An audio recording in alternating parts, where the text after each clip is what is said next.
Welcome to everyone who's joining us today. Hi, Alfonso. How are you today?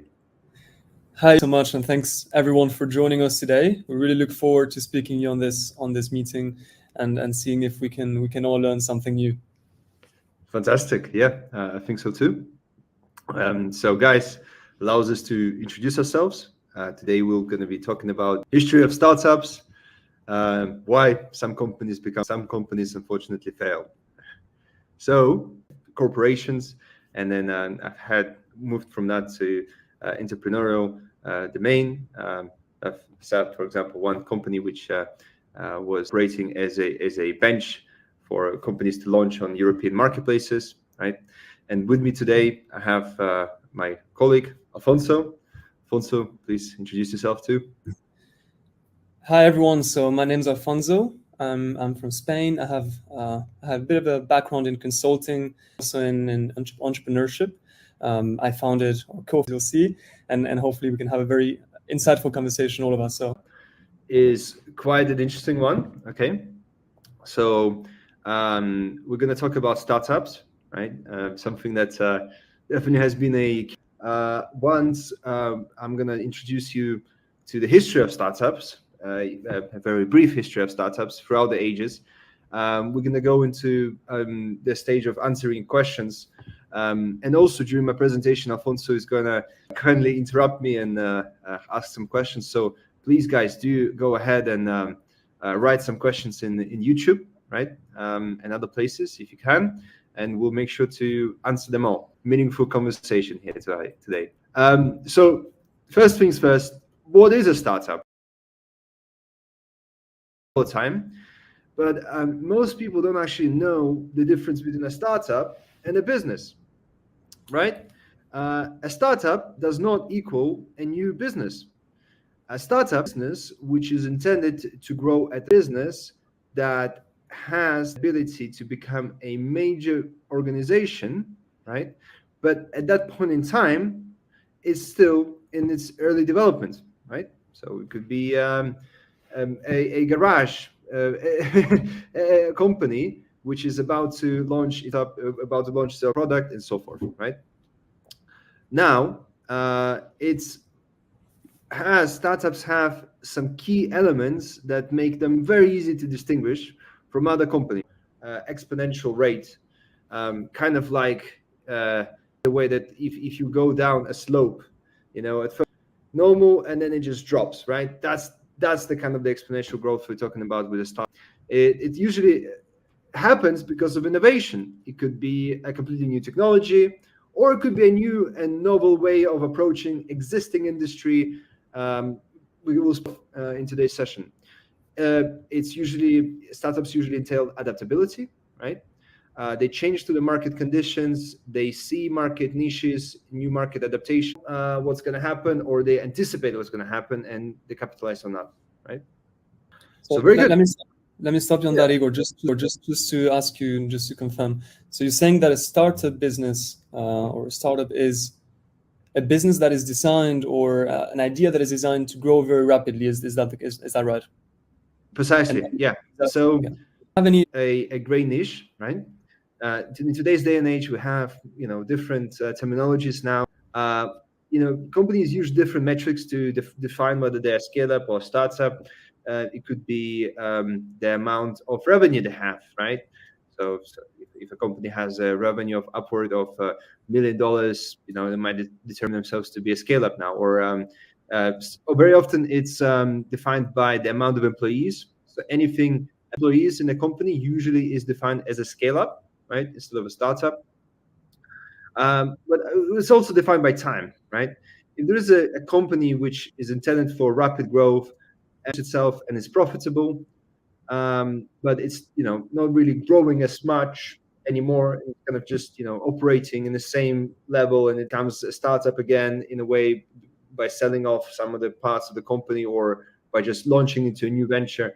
So those things are quite varied across the board. But yeah, very good question.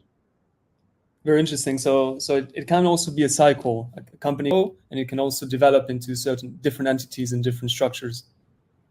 And usually it is like that. Those things are seen all over again and again and again. What I'm going to talk today about is actually the history of it, right? Because we all, whenever we hear the word startup, we imagine Apple, or we imagine probably Airbnb, right? Something more than something new. A bunch of guys sitting in a doing some software, but startups technically have the founding quite a long time ago, during the Industrial Revolution, right? And many garages or software engineers back in early 18th century, it was quite different. So yeah, there is a cycle overall, and that's how we usually define. Very good, very good. Igor, do you mind starting from, where startups started from? Tell me, a little bit of history. I think we're all very interested in seeing how everything started. So maybe you can tell me a little bit of how everything started. So I want to know a little bit of history, what kind of companies are still around to this day that are pretty old. So these are all things that we want to know. Very good. Thank you so much, Alfonso. It's officially known that the startups have of time their first appearance in around the industrial. Does that mean that there were no companies before industrial revolution? No, there were plenty of companies for a long time. There were plenty of a long time, but during the industrial revolution, something happened, right? And that was that we had a wave of innovation, a wave of scaling, a wave of market reach opening up, that has enabled companies to really scale at a much bigger rate and a much faster rate than ever before. Now, if you really compare companies at the time that were started during the Industrial Revolution, and you compare them to the startups today, it's two different worlds, right? And some, startups are not, they didn't start in the Industrial Revolution. They started in the 90s, because that's when the term was coined, the startup. But it was really the Industrial Revolution. We can see some companies that really have some key traits that we see in successful startups today, right? Now, the ones that I've presented here on the slide are a couple of startups from Europe. One is called Crop, Lloyds Bank, and we also have a ceramics company, right?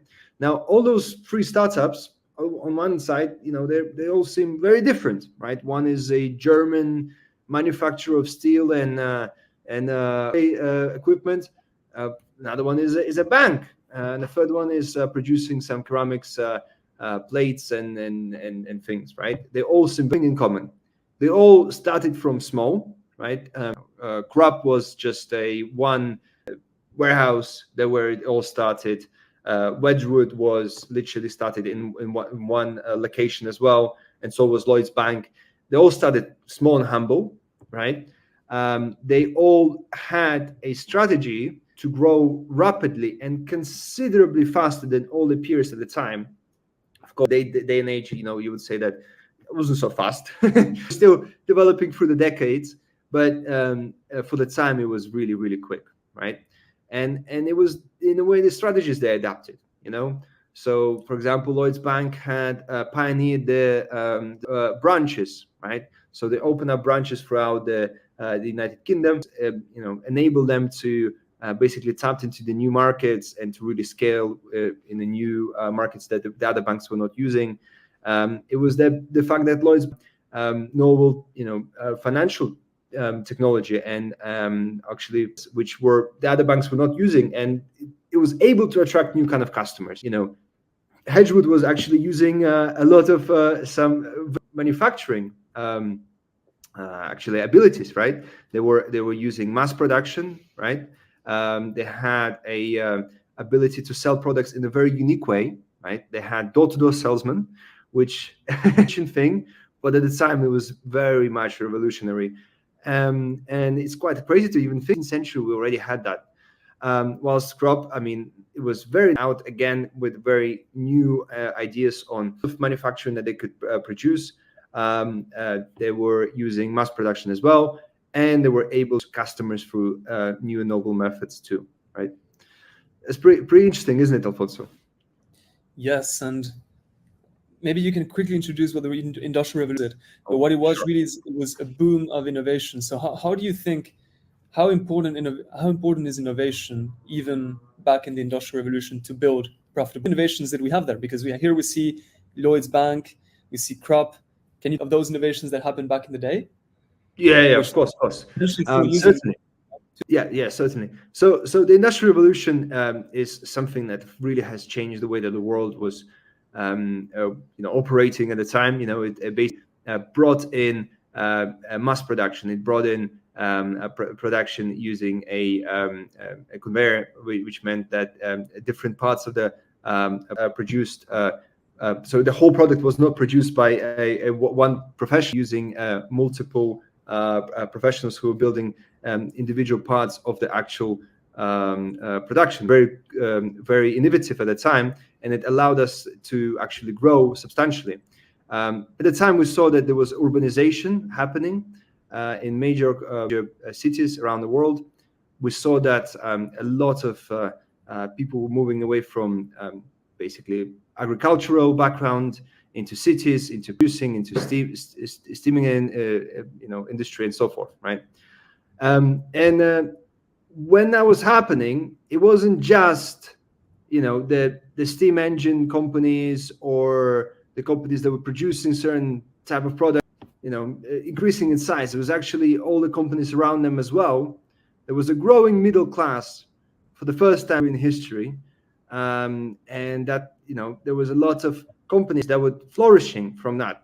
For example, Lloyd's Bank, right, and many other institutions around the world. Anyways, let's talk, Igor, if you don't mind. Yeah. The birth of tech startups, right? Tech is the industry that everyone is interested in, right? Because that's where most of the innovation happens. That's when most disruption also happens in the industry, which sometimes is potentially very beneficial. Sometimes it can be, as the word says, disruptive. So what about the birth of tech startups, and how did they look back in the day? Yeah, of course. So back in the day, it was very different, right? You still had to have a lot of money to set up companies at the time, right? Now, some founders, which was pretty surprising, were very humble backgrounds. But most did come from relatively established families. And at the time, barriers. Whilst if we look at the next kind of period, which starts with Thomas Edison in the United States, and he was one of the pioneers for the world, it really has established companies to form that were much smaller, and we had the ability to actually have people from a little bit less of a flourished backgrounds to be able to start the companies and to start startups. Yeah. So yes, Alfonso, have you heard of? Yeah, continue. Sorry. Please go ahead, Igor. Yeah. Please go ahead. Have you heard about the foundation of General Electric? Yes, but I'll be waiting for you to talk more about it. Of course. Well, it's as you may know, Alfonso, it's one of the key pivotal roles in the world of startup. Something that really has transformed the world. Yeah. Here you have a slide on Thomas Edison. What do you think as an entrepreneur? Sorry, Alfonso. Yeah, sorry, guys. Yeah, Alfonso, can you also mention other questions that you? Of course. So, for example, how did Thomas Edison's approach to R&D, contribute to his success? What really made him unique? What do you think? Yeah, certainly. So about innovation, we talked about the way he introduced commercialization of technology, the way he invented products, right? His time, scaling those solutions to actually business models, scaling those inventions to really successful business models. What do you think made him successful? Yeah. Very, very good question, Alfonso. Sorry, something came to my throat. Yeah, so he was, like you were saying, he was a very profound figure for the world development of startups. He was actually, and not just inventor, but he was actually very, very successful as a businessman. And some argue that his business successes were even more important than his inventions, because he was able to make the technology solutions actually scalable and sellable, right? And by bringing money inside the the advancements, the tech, and a whole new spectrum of industries, right? And I don't So say that's industry. I think his profile. Sorry to interrupt. His profile really shows that, and more precisely, innovative entrepreneurs can completely change the way we are still used to this day. So we're talking about a years back created inventions that people still use, you know, years, ahead. So that's how you see that tech startups and startups in general can really change the way people, act, and the way people work, and the way societies work. So that's really the idea of a startup in the sense that it's providing a solution that might not be in the market and can really scale on that premise. Yeah, precisely. And I mean, yeah, like you said, he was around for a very long time ago. He's not alive anymore, in case anyone is wondering. And he changed and he set the new rules for the industry. And he wasn't the only one. He was the one that we've had. There were other people at the time that really had pioneered change and pioneered technology advancements, like James Watt. And what was really important. Mm-hmm. Just to say, because we have actually a few on the chat. One person is asking, were there any pivotal moments that impacted the trajectory of these startups? In the case, for example, of Thomas Edison, do you know a pivotal moment? So obviously the Industrial Revolution in this case, right? The boom of innovation. Yeah. So a very key thing that you would see throughout the history of startups is that things start to speed up, right? So at the start, industrial revolution happens. It was actually a very gradual process. And at the time, it felt happened overnight, right? Because there was nothing as quick and as rapid that ever happened before. And the startups will start to flourish. It was relatively slow compared to today's stage. So right now, we might have a new AI technology or blockchain technology that just came out. And in the next 5 years, there is a whole industry with billions of dollars of investors, of customers, and so forth that just spans out of it, right? Also, at the time, it was a lot slower than that. So when we're speaking about the pivotal points at the time, they were stressing quite a few decades, right? And there were a lot of iterations at the time.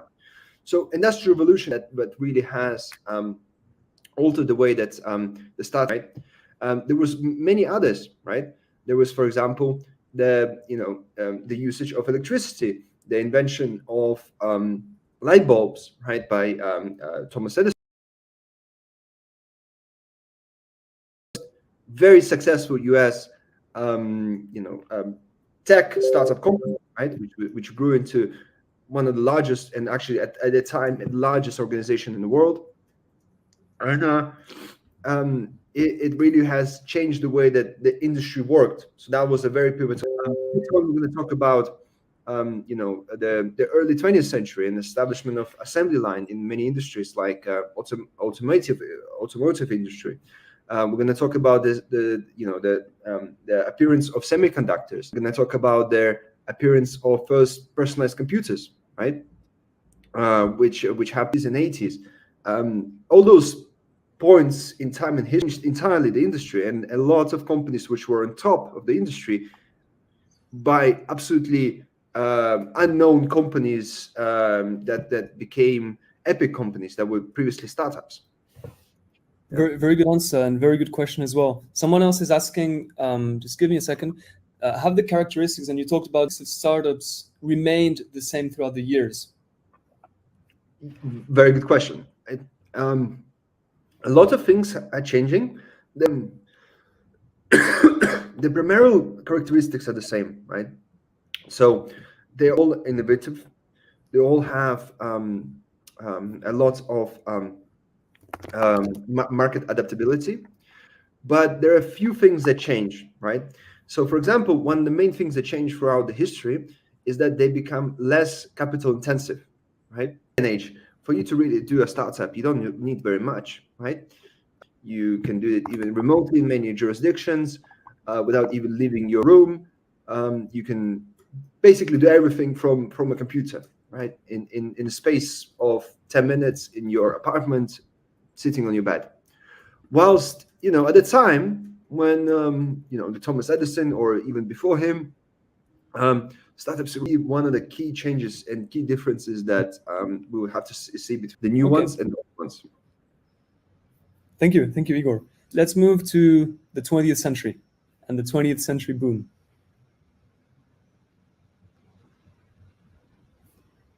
I think Igor is having some connection problems.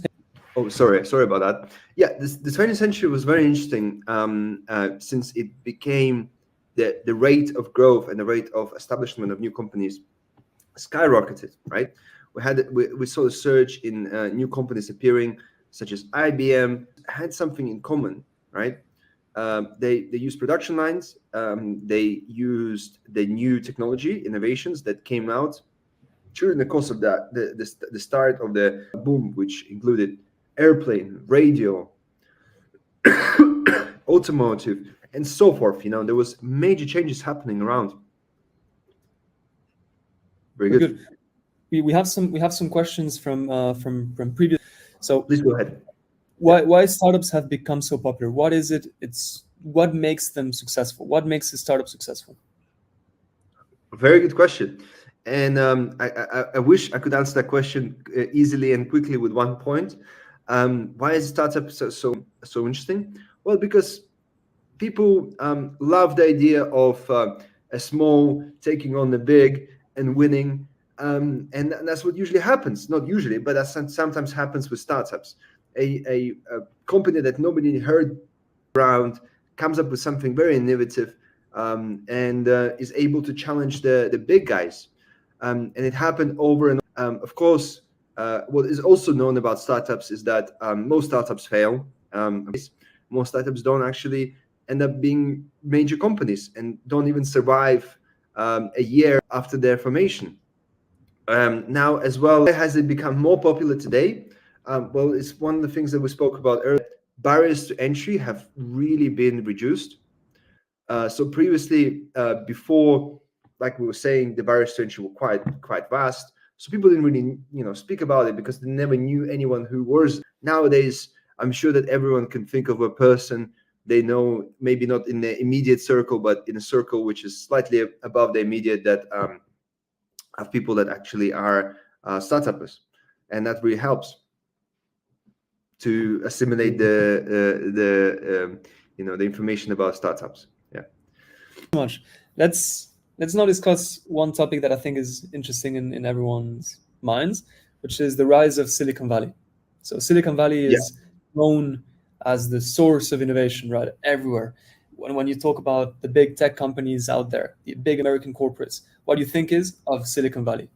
Tell us a little bit about how everything started. That place, that location became so known for innovation and for startup success. Yeah, thank you so much, Alfonso.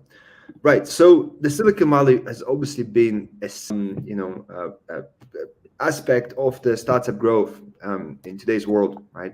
So it was formed sometime after the World War II, which actually has a lot of things to do with the formation of Silicon Valley, and it's a little bit less of a known fact. But during the World War II, a lot of technologies were established to fight the war more successfully, and a lot of American taxpayers' money went towards the universities and development of new technologies and use as well, which helped the formation of the area around the Stanford University, where companies started to form actually before the World War II. But after the World War II, that's when really it was an unprecedented end, right? So during that time, companies such as HP, Hewlett Packard, Intel have really developed developed amazing products that have revolutionized the whole world, right?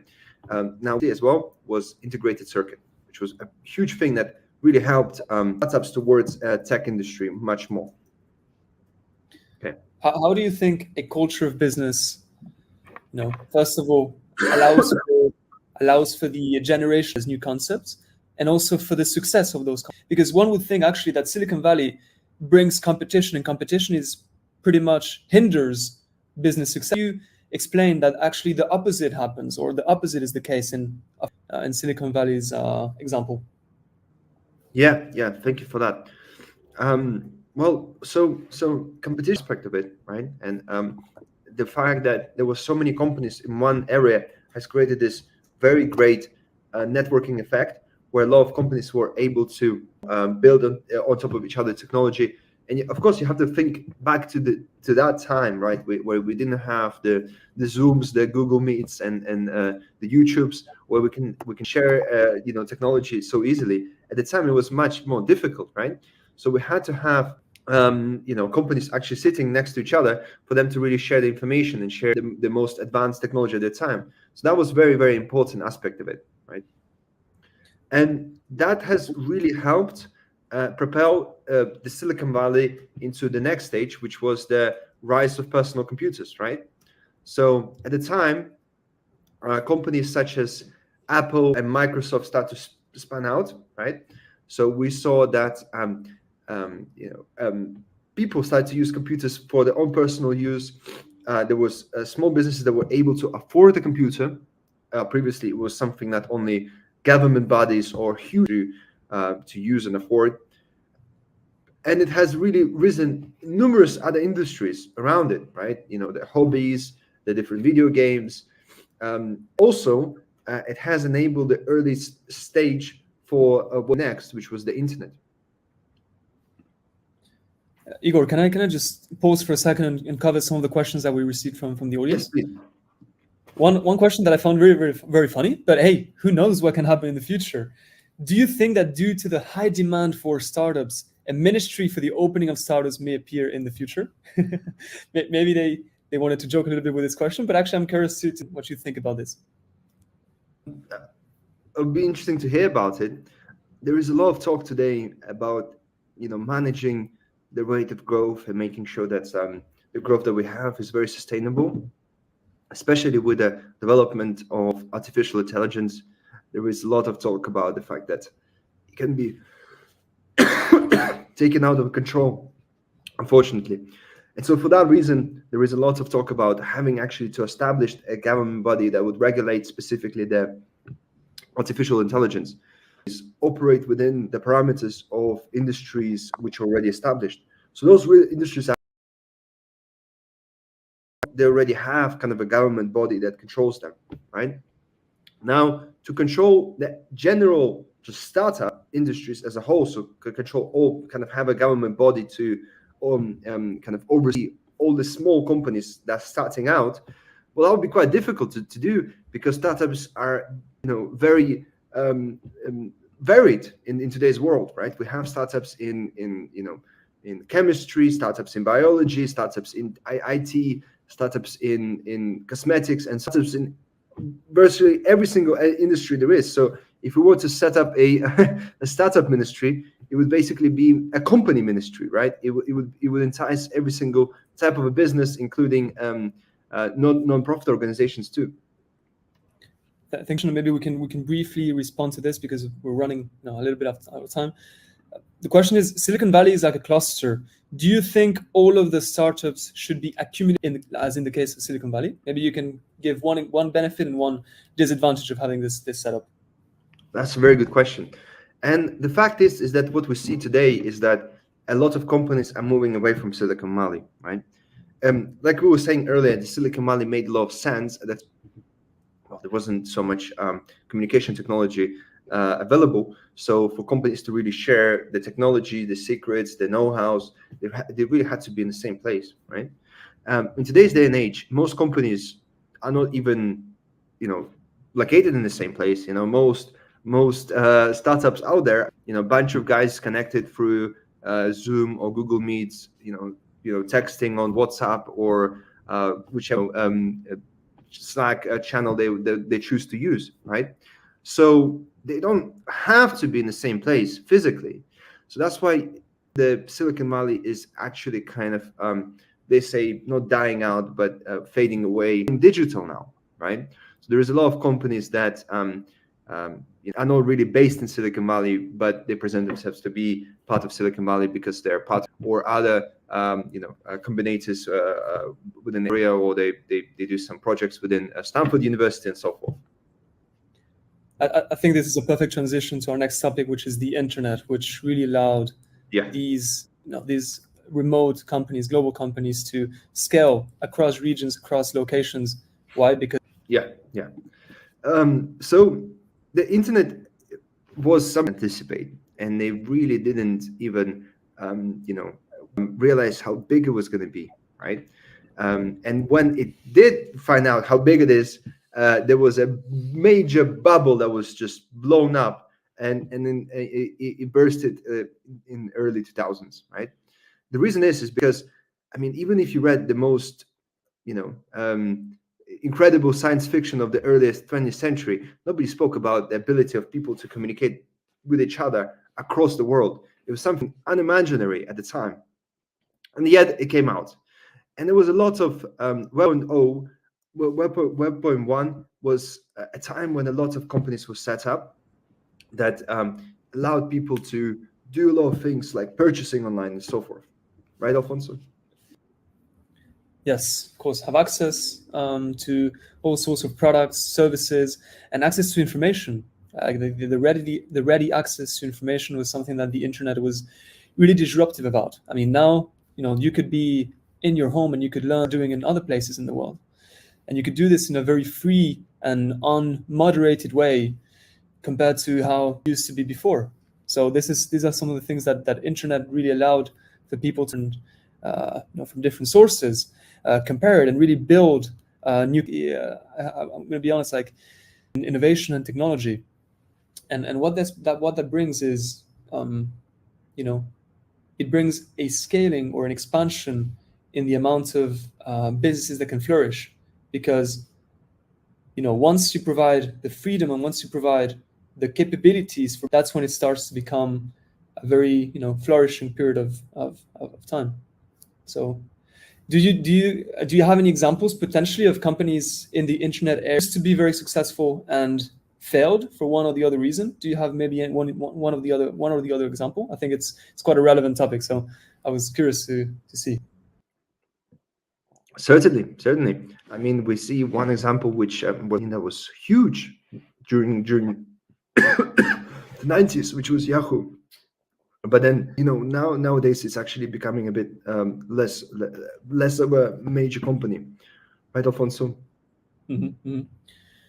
Igor, let me just maybe raise a few questions that our audience has been asking. You guys are rocking, by the way. So many questions. We don't even have time to cover all of them. So I really appreciate that.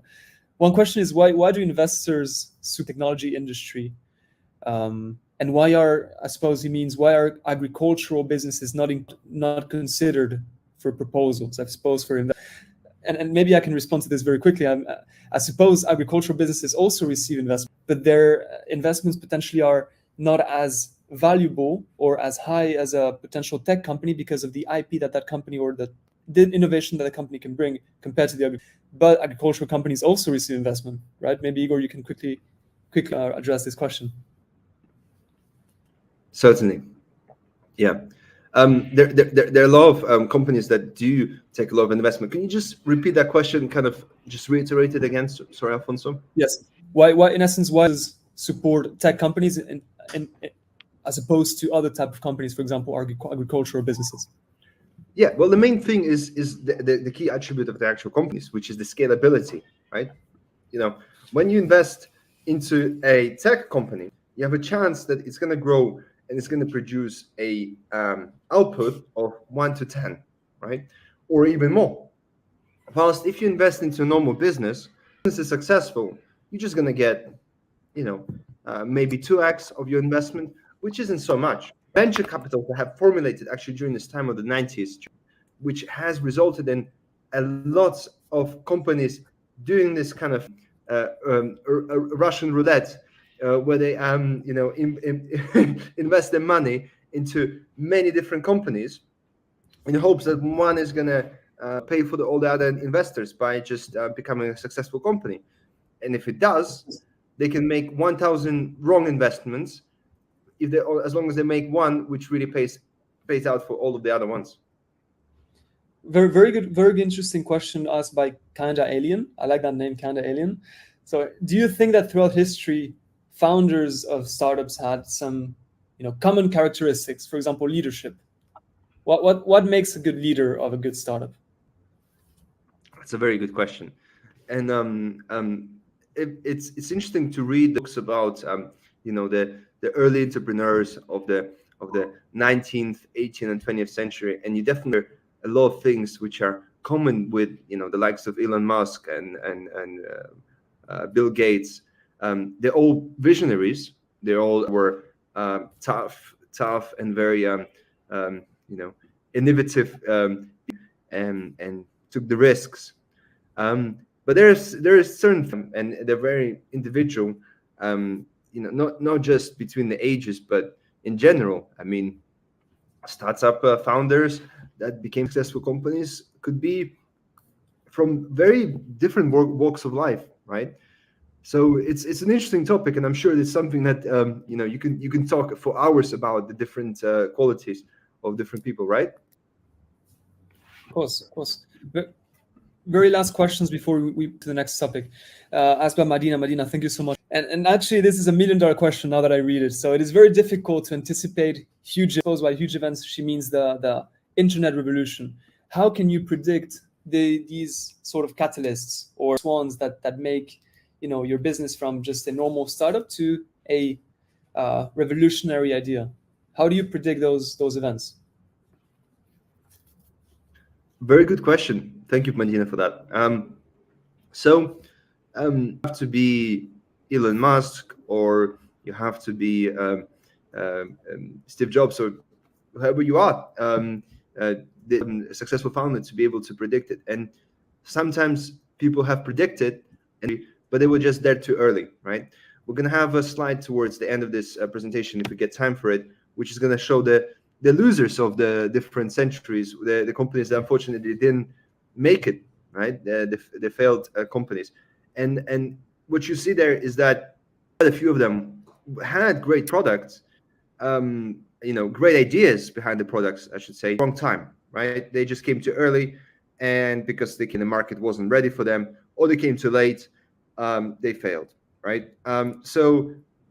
Predicting the flow of things in the industry is very difficult. You might be the smartest person in the world, and you can see the future, but there are certain events that could happen that could just put things upside,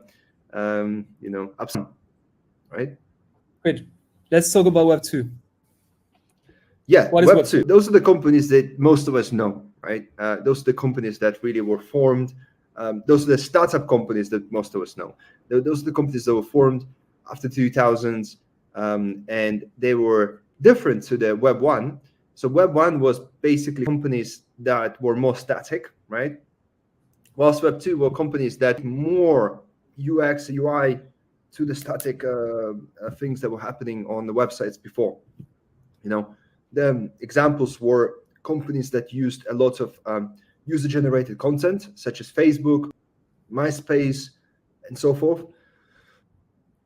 Companies that really used a lot of new business models and were able to help the way the businesses work. For example, the Salesforce, or perhaps provided great opportunity for people to do more with the current technology that they have, right?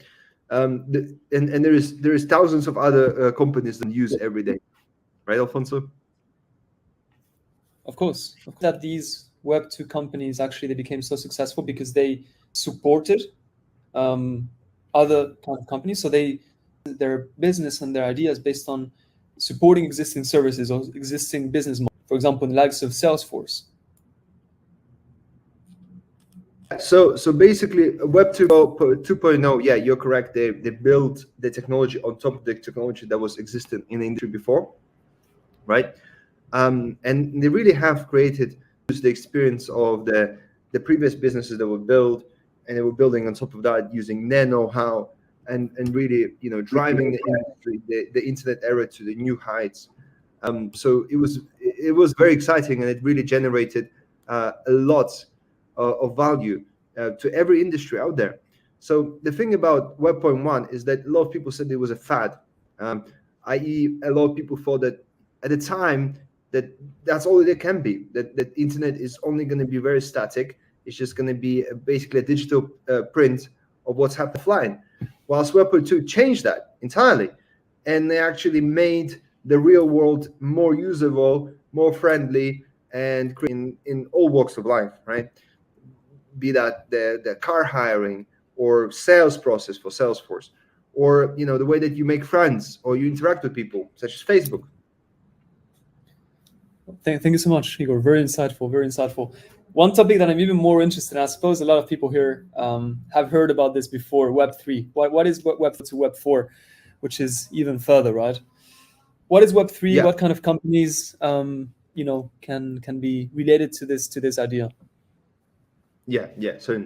So Web3 technically happening right now, right? Which is semantic web, and which um, there's greater connectivity, and there is machines, Internet of Things, right? IoT, which are using the data, the vast ranges of data that we have today, which we never had before in the history of mankind, process them and generate some very meaningful outcomes, right? So this is something unique that's happened. We no longer, are just doing everything ourselves as humans, but we have actually machines that learning from our behaviors and all the web prints that we have.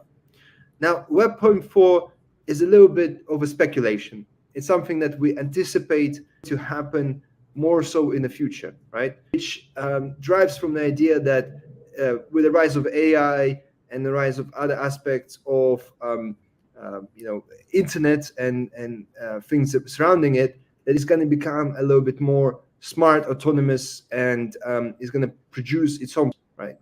At the moment, there is a lot of speculation, and there is companies that say that they're working in Web 4.0, but we're about to see what's going to happen there. I think we're all very excited about what the future holds, and hopefully we can anticipate certain big events as that viewer was expecting, right? Because then we can see a little bit if there is any potential to bring something interesting to the market. Potentially to the next slide, which is a little bit of a history of startup successes and failures. And I'll start with a question, Igor, if you're still on the screen. So how have you experienced firsthand? And I think this is a very interesting question because I know you have a vast experience in different. Have you experienced firsthand in real life the fail or success of a startup, and what are the mistakes in your opinion if that was a failure? So I've seen plenty of startups fail in my time, and from the slides that we've seen at times of the history of that tends to be the same things that lead to startups to actually fail or be successful. And those usually are the financial mismanagement, the operational mismanagement, right? There, see what really the current trend is, being too late or too early, and not having that adaptability to the current trends, right? There are plenty of examples here. Pets.com from the 90s, which was a major IPO that happened in just less than a year after the IPO went bankrupt.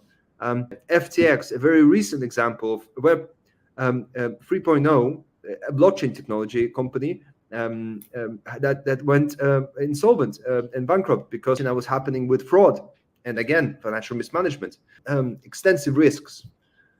We have examples of companies that become, well, they didn't really fail as hard as the FTX, but they become irrelevant and they were from the spotlight, like MySpace, because of the competitors, and they lose the touch with the market and what's actually is driving the market at the time. So, and then we have older examples like Osborne, which was a company from the 1980s, which was one of the competitors of Microsoft, and was actually the first company that was offered the major deal with IBM before Microsoft was, and they were going to be the successful one out of the two, but it ended up, being just a company, largest companies still to this day. Igor, I want to put you to a place. I want to ask you a difficult question, which is not from me, it's actually from the audience.